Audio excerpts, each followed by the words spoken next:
د 10 محرم په ورځ باندې خدای وس دا نو نه چې ته ولاړې پور دې وکړې وروره یا ځای ولاړې د غلا روپۍ دې راوړې بیا دې شی زیات کړي دا نه حلاله ګوله د الله د رسول خبره خو د حلالو خلاف نه وي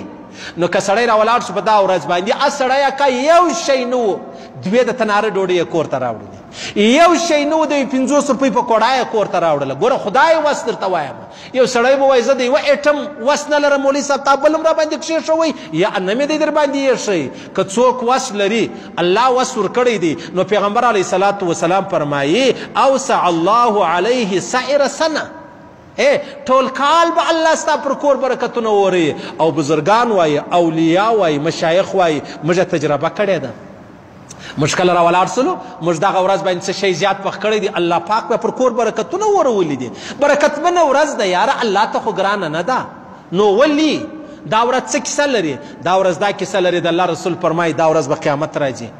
د الله رسول فرمایي په دا ورځ آدم علیه السلام د جنت راوتلی دی په دا ورځ باندې الله پاک و چاته نجات ورکړی دی موسی علیه الصلاة والسلام ته په دا ورځ باندې عیسی علیه الصلاة والسلام اسمانو ته تللی دی په دا ورځ باندې مطلب قیامت ورځ به راځي ډېرې خبرې دا چې په دا ورځ باندې نوح علیه الصلاة والسلام ته الله نجات ورکړی دی هغه کښتۍ چې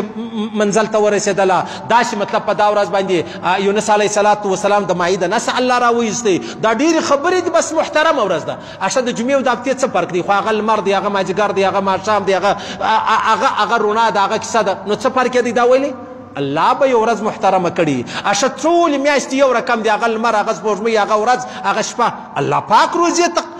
قدر ورکړی دی ټول شپې یو رقم دی ولیلة القدر ته الله پاک احترام او قدر ورکړی دی دغسې و عاشورا ته د 10 د محرم و ورځې ته و شپې ته الله ډېر احترام ورکړی دی بچ احترام یې ورکړی دا احترام خو موږ نسو ځینې اخیستلی نو لهذا که د چا په وسه پرئ که الله چا ته وس ورکړی که د چا دپاره اسانه یې فرض به نه بولې واجب به نه بولې سنت به نه بولې ضروري به نه بولې که د دا شان وبلل نو بیا ګناه ده که د دا شان وبلل نو بیا ګناه ده دا شان د الله د رسول په ضروري کېدو ضروري کېږي زما او ستا په ضروري کېدو نه ضروري کېږي الله پاک د دې میاشتې موږ ته احترام را نصیب کړي الله پاک په دې میاشت کې زموږ مغفرت وفرمایي الله پاک د دې میاشت چې کوم برکتونه دي هغه موږ ته را نصیب کړي الله پاک دا ټول هر قدم د خپلې رضا را نصیب کړي الله دې ویل اورېدل قبول منظور وګرځوي الله دې خپل احکامات د جناب نبی کریم مبارک صلی الله علیه وسلم طریقې را نصیب کړي د نن سبق چې دی عزیزانو دا به خاص خپل بابا و ادې ته وبخښو بابا و ادې مړه دي الله دې احسان ورسره وکړي الله دې مغفرت وفرمایي الله پاک دې په جنت کې درجې ور اعلی کړي الله دې قبر د نوره ډک کړي او که ژوندي دي الله دې په عمرو کې برکتونه واچي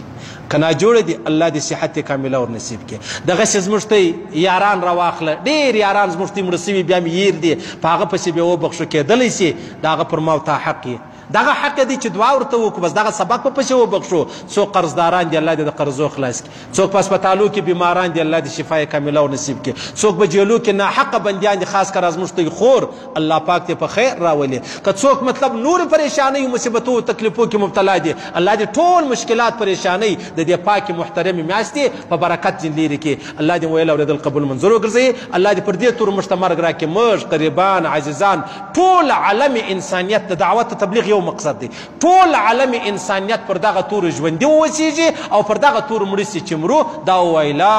اله الا الله محمد